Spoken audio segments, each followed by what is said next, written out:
అందరికీ నమస్తే. నేను మాధురి. నేను ఉదయం లేవగానే ఒకసారి ఆవుల షెడ్డు అవన్నీ గూడా కెమెరాలో నుంచి చెక్ చేసుకుంటాననమాట. అయితే ఆ రోజు చెక్ చేస్తుంటే ఒకసారి ఇట్లా కెమెరాని రొటేట్ చేస్తుంటే నాకిట్లా సన్‌రైజ్ ఎంత మంచిగా కనిపించింది. మామూలుగా మనము చూస్తే ఇట్లా సన్ రేస్ అనేవి మనకు కనపడవు గదా! ఇట్లా కెమెరాలో నుంచి మాత్రం నాకెంత బాగా కనిపించిందో సన్ రేస్. ఉదయం లేవగానే ఈ సూర్యకిరణాలు మన బాడీ మీద పడితే మనకు ఇంకా విటమిన్ డి అనేది పుష్కలంగా వస్తది గదా! అందుకోసమే నాకెందుకో ఇవి చూడగానే చాలా బాగా అనిపిచ్చి నేను వీడియో తీసుకున్నాను. లాస్ట్ వీక్ వచ్చినప్పుడు పండ్ల మొక్కలు తీసుకొచ్చాం కానీ వాటిని అసలు నాటడానికి కుదరలేదు. ఇక్కడ వాళ్ళు జంట ఉండేవాళ్ళు కదా! వాళ్ళు వెళ్ళిపోయారు. వాళ్ళకి పేడ, మూత్రం వాటితోటి చెయ్యాలి అంటే వాళ్ళకి వాసన వస్తుందని చెప్పి పని చేయడానికి కూడా ఎవరు ఇష్టపడట్లేదు. అట్లా అయిపోయింది ఇవాళ రోజుల్లో.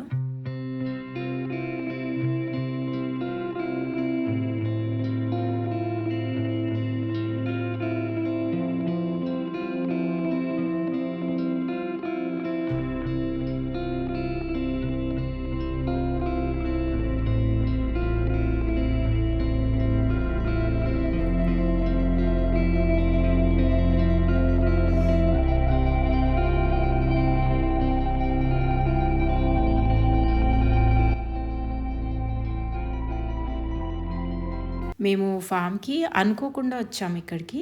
ఎందుకంటే ఎన్ని రోజుల నుంచో ఫ్లోరింగ్ వాళ్ళని రమ్మని అడుగుతుంటే వాళ్ళు ఇన్ని రోజులకొచ్చారనమాట. ఎందుకంటే ఇవి అతంగుడి టైల్స్ మీద వాళ్ళేం చేశారంటే వ్యాక్స్ ఏసి పాలిష్ చేశారనమాట. సో, బాగా స్కిడ్ అవుతుంది ఫ్లోరింగ్. అందుకోసం అని చెప్పి దాని పైనున్న వ్యాక్స్ కోట్ తీయడానికి రమ్మని ఎన్ని రోజుల నుంచో అడుగుతుంటే ఇప్పటికొచ్చారనమాట. సో, వాళ్ళు ఎట్లాగో వచ్చారు గదా అని చెప్పేసి సడన్‌గా మేము కూడా ఫామ్‌కొచ్చేసాం. దగ్గరుండి పని చేయించుకోవచ్చు అని చెప్పి. ఆవుల పైన అసలు ఈగలు ఎక్కువ అవుతున్నాయని చెప్పి ఈ తుమ్మి ఆకులు ఉంటాయి గదా! తుమ్మి ఆకులు తర్వాత వేపాకు 2 దంచి కొద్దిగా వాటర్‌లో డైల్యూట్ చేసి స్ప్రే చేద్దామని చెప్పి దంచుతున్నాను. అసలు ఎందుకో వర్షాలు ఎక్కువ పడుతుండడం వల్లో ఏమో ఈ సంవత్సరము ఈగలు చాలా ఎక్కువ ఉంటున్నాయి. ఎన్ని రకాల స్ప్రే చేసినా 1 ఆర్ 2 డేస్‌కి పనిచేస్తున్నాయి. మళ్ళీ తర్వాత ఎక్కువ వచ్చేస్తున్నాయి. ఆవుల షెడ్ కూడా ఈ మధ్యలో ఎవ్రీ డే క్లీన్ చేస్తున్నా కూడా అసలు బయటికెళ్ళి గడ్డి మేయడానికి ఎళ్ళినా కూడా బాగా వస్తున్నాయన్నమాట.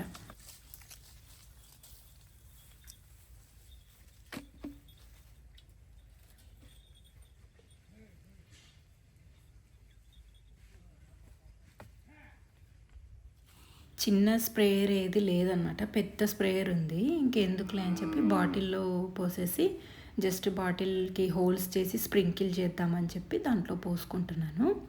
ఆల్రెడీ అక్కడ శ్రీనివాస్ వాళ్ళేంటంటే పసుపు మధ్యలో కలుపు ఎక్కువైపోయింది గదా! గుంటక తీయడానికని చెప్పి ఎద్దుల్ని తీసుకెళ్లారనమాట. అందుకోసమే ఇక్కడ ఓన్లీ ఒక ఆవు, చిన్న దూడ మాత్రమే ఇక్కడుంది. వాటిపైన స్ప్రే చేద్దామని రెడీ చేస్తున్నాను.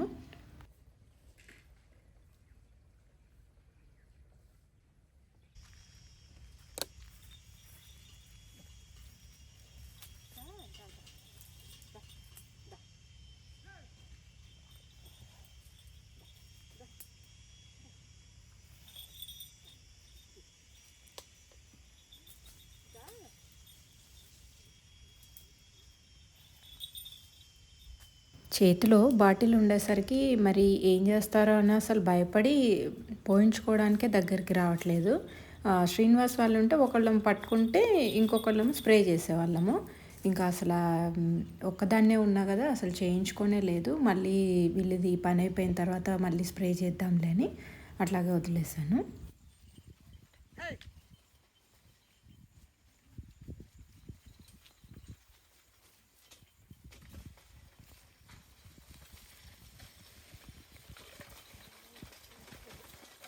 వీటికి ఎప్పుడు ఒక మనిషి ముందు నడిస్తే కానీ అసల ముందుకెళ్ళట్లేదు. బాగా అట్లా అలవాటయిపోయిందనమాట. ఫస్ట్‌లో వీటికి ట్రైనింగ్ ఇచ్చేటప్పుడు ఏం చేశారంటే, రాములు ఎనకాల ఉంటే శ్రీనివాస్ కొద్దిగా ముందు వాటికి కొంచెం డైరెక్ట్ చేసేటట్లు నేర్పిచ్చారు.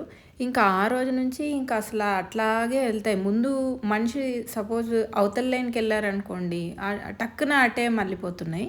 రెగ్యులర్‌గా పనిచేసే వాటికైతే బాగా అలవాటుంటది. వీటిని మామూలు టైంలో మేమసలు ఇంకేం పని చేయించం గదా! అసలు అలవాటే అవ్వట్లేదు వాటికి. ఇంకా చాలా టైం పట్టేటట్లుంది. అసల ముందు మనిషి లేకుండా వెనకాల ఒక్కళ్ళతోటే నడవాలి అంటే, అసలు దున్నుకుంటూ ఎళ్తున్నారు. కలుపంతా గూడా అసల బయటికి సరిగ్గా రావట్లేదనమాట. ఎందుకంటే వెనకాల ఉండే మనిషి బాగా ప్రెషర్ పెట్టి నొక్కి పట్టుకుంటేనే కలుపనేది పైకి లేస్తుంది. కొంచెము సరిగ్గా అవి వెళ్ళట్లేదు కాబట్టి నొక్కి పెట్టడానికి అవ్వట్లేదు. ఇంకా కొంచెం కలుపు అట్లాగే లోపలే ఉండిపోయింది. మళ్ళీ ఒక 1 వీకో, 10 డేస్ తర్వాత మళ్ళీ ఒకసారి దున్నాలి.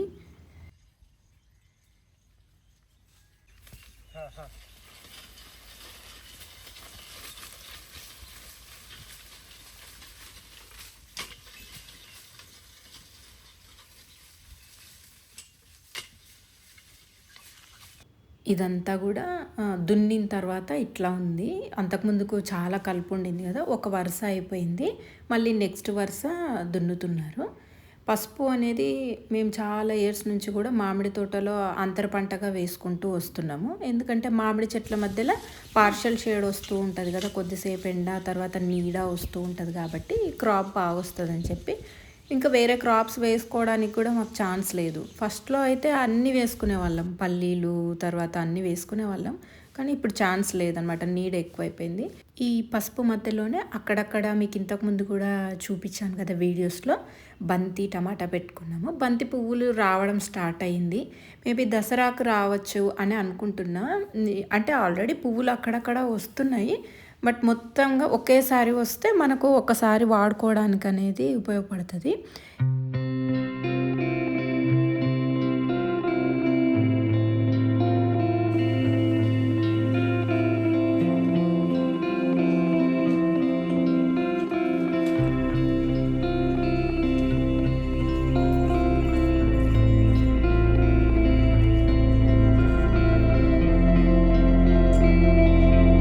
పొలం దున్నుతున్నాం గదా! దున్నుతుంటే ఇట్లా వానపాము కనిపించింది. దాని చుట్టూరా మొత్తం చీమలు పట్టుకున్నాయన్నమాట.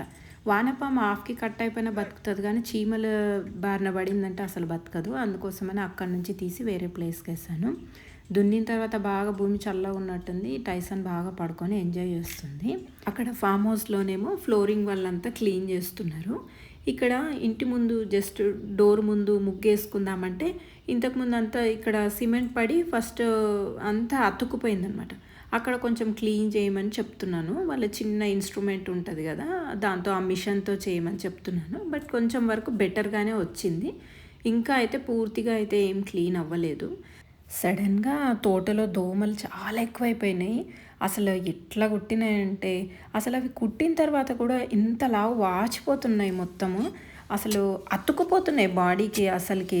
నేనెప్పుడు ఇట్లా చూడలేదు. ఇన్ని ఇయర్స్ నుంచి తోటలో ఇట్లాంటి దోమలు మాత్రం నేనెప్పుడు చూడలేదు. ఒంటికి అతుక్కుపోతున్నాయి. అసలు మనము కొట్టినా గూడా అవి చచ్చిపోతున్నాయి తప్ప, మనం ఇట్లా ఊపినా గూడా అవి ఎళ్ళట్లేదు. నేను లాస్ట్ వీక్ తీసుకొచ్చానని చెప్పాను కదా! లిచీ, లక్ష్మణ ఫలం, జామ, స్టార్ ఫ్రూట్ ఇవన్నీ గూడా ఇప్పుడు నాటుకుంటున్నాను. నేను ఇంకొకటి కందకాలు తీసాం కదా! ట్రెంచెస్ మధ్య మధ్యలో. ఎందుకో కందకాలలో వేసిన చెట్లు బాగా వస్తున్నాయన్నమాట. అటువైపు శ్రీనివాస్ అప్పుడు వద్దన్నా గాని వేశాడు గదా! బానే వస్తున్నాయి గదా అని జెప్పి మళ్ళీ లిచీ వేశాను. ఎందుకంటే మాకు మొత్తం ఎటు చూసినా మామిడి చెట్లే ఉన్నాయి గదా! మాకు వేరే ఛాన్స్ లేదనమాట. ఫుడ్ ఫారెస్ట్ లాగా మార్చాలి అంటే ఇంకా చిన్న కొద్ది గ్యాప్ దొరికినా గూడా అందులో వేసేయాలి. ట్రెంచెస్‌లలో వేస్తే ఏంటంటే నీళ్ళు గూడా కొంచెం స్టాక్ ఉంటాయి కాబట్టి, మనం వాటికి సెపరేట్‌గా మళ్ళీ నీళ్ళు ఇచ్చుకోవాల్సిన పని ఉండదు అని చెప్పి జస్ట్ ఇట్లా ట్రై అయితే చేస్తున్నాం.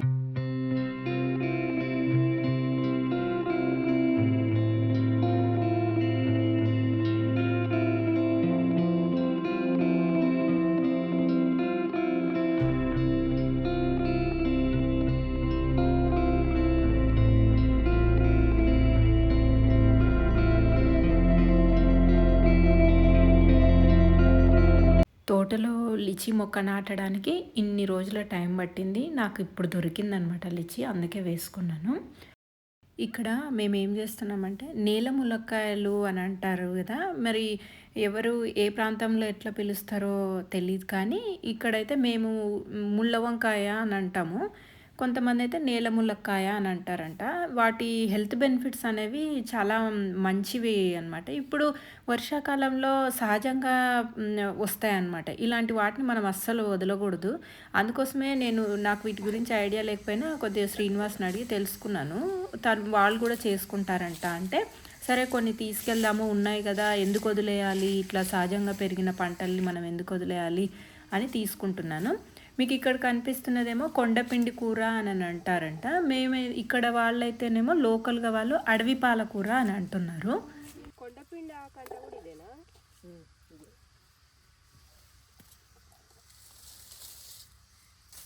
మనము విత్తనం పెట్టకుండా సహజంగా పండే కూరగాయలకు కానీ, ఆకుకూరలకు కానీ వాటిలోనే పోషక విలువలనేవి చాలా ఎక్కువగా ఉంటాయి. పైనుంచి వాటి కోసం మనం ప్రత్యేక శ్రద్ధ తీసుకోవాల్సిన పని లేదు. ఏమీ అవసరం లేదు. భగవంతుడు ప్రకృతిలో ఎన్నో సృష్టించాడనమాట. కానీ మనం వాటిని వాడుకోకుండా మనము ఇంకా విత్తనాలతోటే మనము డెవలప్ చేసుకోవాలని అనుకుంటున్నాం. బట్ అట్‌లీస్ట్ వర్షాకాలంలో అయితే ఇటువంటివి దొరుకుతాయి. మిగిలిన సీజన్‌లో అన్నీ దొరకకపోవచ్చు కాబట్టి అటువంటి సీజన్‌లో మనం ఎక్కువగా విత్తనం ద్వారా మనం ఏమేమైతే కూరగాయలు గాని, ఆకుకూరలు పండించుకుంటామో అటువంటి వాటి మీద ఆధారపడడం మంచిది. ఈ వర్షాకాలంలో మాత్రం ఇటువంటివి అట్‌లీస్ట్ 1 ఆర్ 2 టైమ్స్ అయినా మనం తింటే చాలా మంచిది. ఇక్కడ మేము జామ మొక్క వేసుకుంటున్నాము. ఇంతకుముందు మీరు నా పాత వీడియోలు చూసినట్టయితే మీకు నేను 2, 3 సార్లు గూడా నేను జామ మొక్క తెచ్చుకున్నా. అది అప్పుడు ఎరువు ఎక్కువ వేయడం వల్ల చనిపోయిందనమాట. ఇక్కడ స్టార్ ఫ్రూట్ కూడా వేసుకున్నాము. ఇక్కడ అరటి మొక్కలు కూడా బాగా వస్తున్నాయి. ఇంకా పపాయ చిన్న చిన్నగా కాయలు పట్టడం కూడా స్టార్ట్ అయిపోయింది. అరటి మొక్కలకైతే ఇంకా పూత గాని ఇంకా ఏం రావట్లేదు. ఈ పొన్నగంటి కూరలో కూడా అసలు మనము రెగ్యులర్‌గా వాడే పాలకూరలో కంటే పోషక విలువలు ఎన్నో రెట్ల అధికంగా ఉంటాయి. అసలు పొన్నగంటి కూరను మాత్రం వదలకండి. మేము తోట నుంచి ఇంటికొచ్చాక ఇవి తీసుకొచ్చానంతే. కూరగాయలైతే ఏం రాలేదు ఈసారి. అన్నీ చిన్న పూత, పిందె దశలో ఉన్నాయి. బీరకాయలు, సొరకాయలు అలాంటివి. ఇవి అయితే కొండపిండి కూర, తర్వాత నేల ములక్కాయలు తీసుకొచ్చాను. రేపు వీటిని వండాలనమాట. వాటి ఉపయోగాలు తెలిస్తే ఎవ్వరు కూడా వదులుకోరనుకుంటా ఇటువంటి కూరల్ని మాత్రం. కిడ్నీలో స్టోన్స్ ఉన్న వాళ్ళకి కూడా చాలా బాగా పనిచేస్తదంట. కొన్ని బెండకాయలు కూడా వచ్చాయన్నమాట. ఇవి విత్తనం పెడితే వచ్చినవి కాదు. లాస్ట్ ఇయర్ ఎక్కడో ఒకక్కడ సీడ్ పడిపోయి ఉంటది కదా! వాటి నుంచి వచ్చినవి. ఇంటికొచ్చాక ఒక్కసారి చెయ్యి చూసుకుంటే ఇంతింత లావు వాచిపోయింది. ఎప్పుడు చూడలేదు నేను ఇటువంటి దోమల్ని మాత్రం.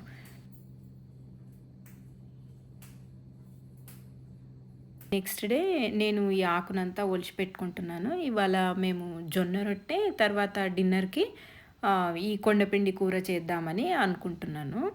అయితే ఇది హెల్త్‌కి మాత్రం చాలా చాలా మంచిది అంట. ఇవి మనకి ఎవరికైనా పైల్స్ గానీ, తర్వాత అట్లాంటి కాన్‌స్టిపేషన్ గానీ ప్రాబ్లమ్స్ ఉంటాయి గదా! అటువంటి వాళ్ళకి కూడా ఇది చాలా మంచిగా యూజ్ అవుతదంట. ఏ ఆకుకూరైనా గానీ కాన్‌స్టిపేషన్ ఉన్న వాళ్ళకి తప్పకుండా మేలు చేస్తది.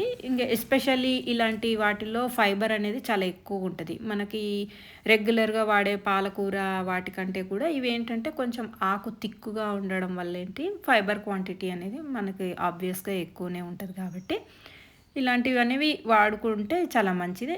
దానికి తోడు ఇవి సహజంగా ఉండేటివి కదా! మనం వీటి కోసం నిజంగా ఎన్నో రకాల మనం కలుపు మొక్కలు అని అనుకుంటాం గదా! ఇటువంటివి ఎన్నో రకాల ఆకులనేవి తినడానికి వీలుగా ఎన్నో ఉంటాయంట. సన్నగా కట్ చేసి పెట్టుకోవాలి. నేనైతే ఇది పచ్చిమిర్చి, తర్వాత ఆనియన్స్ వేసి సింపుల్‌గా చేసుకుంటాను. ఇదేం పెద్ద కాంప్లికేటెడ్ వంటయితే కాదు. Very simple recipe. అండ్ చేసిన తర్వాత టేస్ట్ కూడా చాలా బావుండింది.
ఈ ఆకుకూరను కిడ్నీలో స్టోన్స్ ఉన్న వాళ్ళు తీసుకోవడం వల్ల ఏంటంటే కిడ్నీలో స్టోన్స్ కూడా బాగా కరిగిపోతాయి. తర్వాత ఇది రెగ్యులర్గా మనం కూడా ఎక్కువగా యూస్ చేస్తున్నట్లయితే వీటి మనకు ముందుగానే కిడ్నీలో స్టోన్స్ రాకుండా కూడా ఉంటాయంట.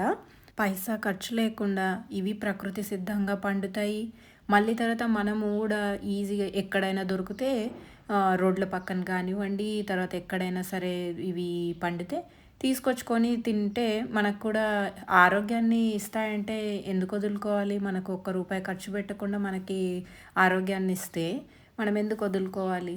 తర్వాత ఇంకొకటి ఉమ్మెత్త ఆకును కూడా కూర చేసుకొని తింటారంట. బట్ నేనైతే ఎప్పుడు ట్రై చేయలేదు. ఈ ఆకుకూరని మాత్రం నేను అప్పుడప్పుడు చేసుకొని తింటూ ఉంటాను. తర్వాత నేల ములక్కాయలని తీసుకొచ్చాను కదా! ముళ్ళ వంకాయలు అవి కూడా నేను ఎప్పుడు చేయలేదు. బట్ రేపు మళ్ళీ నెక్స్ట్ డే చేసినప్పుడు నేను అది కూడా వీడియో పెడతాను. ఉల్లిపాయలు, పచ్చిమిర్చి బాగా మగ్గిపోయిన తర్వాత మనము జస్ట్ ఈ ఆకుకూరని వేసేసి కొంచెం సాల్ట్ వేసుకుంటే సరిపోతుంది.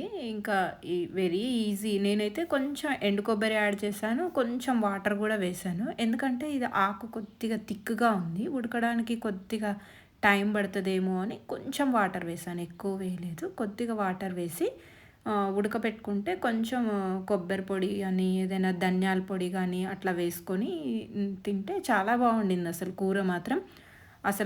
అది పాలకూర టేస్ట్ లాగా ఉందని చెప్పలేము. తోటకూరలాగా ఉందని చెప్పలేము. డిఫరెంట్‌గా ఉండింది. బట్ బాగా వండింది అసలు కూర మాత్రం. ఇంతకు ముందుకు నేను చాలా సార్లే చేసినా కానీ ఎప్పుడు ఇంత టేస్టీగా అయితే రాలేదు. ఇప్పుడు నేను అబ్జర్వ్ చేసిందేంటంటే ఈ అడవి పాలకూరకి కొంచెము పూతలాగా వస్తుందనమాట. ఆ పూత రాకముందుకే మనము కట్ చేసుకుంటే లేతగా ఉన్నప్పుడు కట్ చేసుకున్న కూర చాలా టేస్టీగా ఉంటుంది. ఈసారి బాగా లేతగా ఉండింది. వర్షాలు బాగా పడుతున్నాయి కదా! అందుకోసం అని చెప్పి కూర బాగా లేతగా ఉండింది. చాలా కూర కూడా వచ్చిండిందనమాట. ఎప్పుడు ప్రతిసారి పూత వచ్చిన తర్వాత కట్ చేస్తున్నాను. అందుకోసం అది ముదురుగా ఉండి కొద్దిగా టేస్ట్ వేరేలాగా ఉండేది. బట్ ఈసారి మాత్రం చాలా బాగుండింది. ఎవరికైనా దొరికితే మాత్రం లేతగా ఉన్నప్పుడే తెచ్చుకొని చేసుకోండి.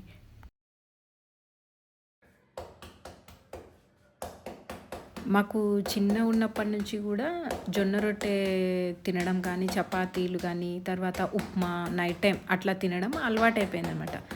నాకు 17 ఇయర్స్ ఉన్నప్పటి నుంచి కూడా మేము నైట్ టైం రైస్ తినే అలవాటైతే మాకు లేదు. ఎందుకంటే చిన్నగా ఉన్నప్పటి నుంచి కూడా మా ఇంట్లో అట్లా అలవాటు చేశారు. అదే అలవాటైపోయింది. తర్వాత నేను మా పిల్లలకి అట్లాగే అలవాటు చేశాను. అది కూడా వాళ్ళు కూడా అసలు నైట్ టైం రైస్ అంటేనే తినరు.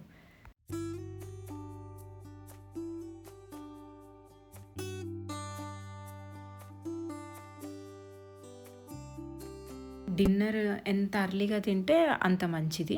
మేము మ్యాక్సిమం 7:30, 8 లోపలైతే తినేస్తాము. ఇంకా అర్లీగా తింటే ఇంకా మంచిది. జొన్న రొట్టెల్లో ఇంకా పచ్చ జొన్నలైతే ఇంకా మంచిదనమాట. తెల్ల జొన్నల కంటే కూడా. కాకపోతే అది కొంచెం చేయడం కూడా కొద్దిగా కష్టం అనిపిస్తది. కానీ జొన్న రొట్టె, ఈ ఆకుకూర కాంబినేషన్ చాలా బాగుండింది. నా నెక్స్ట్ వీడియోలో మళ్ళీ కలుసుకుందాం. అంతవరకు సెలవు.